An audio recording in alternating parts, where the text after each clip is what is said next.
大家好，歡迎收睇時事生活在城市。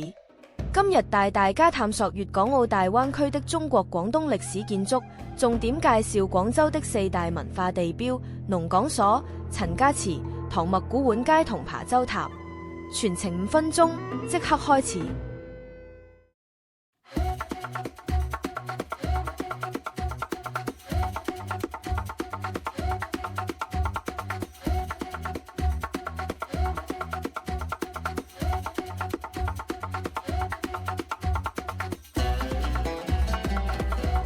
農講所全稱毛澤東同志主辦農民運動講習所舊址，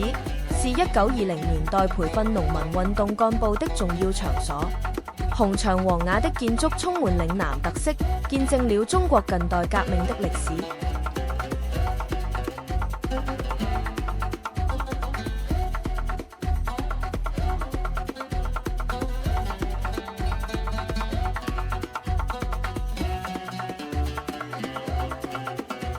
陳家祠、陳氏書院是廣東現存規模最大、保存最完整的清代宗祠建築，以三雕二塑一鑄聞名，木雕、石雕、磚雕、陶塑、灰塑、銅鑄，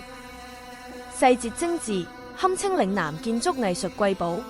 小貼士：記得提前上官網預約，避免摸門釘。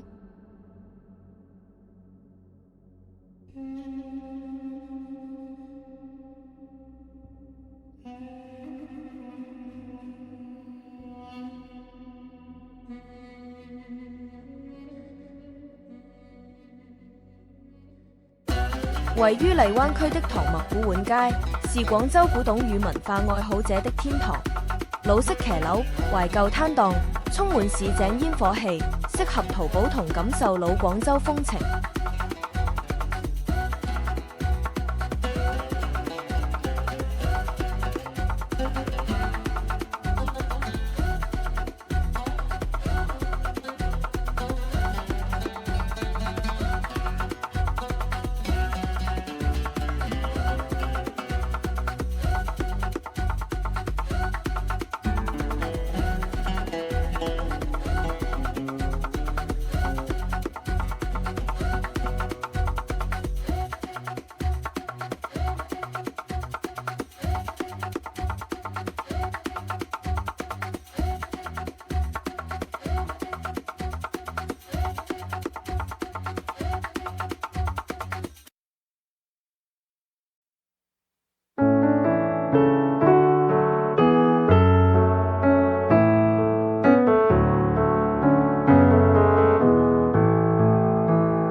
琶洲塔建於明代，曾是海上絲綢之路的航標，與黃埔古港遙相呼應。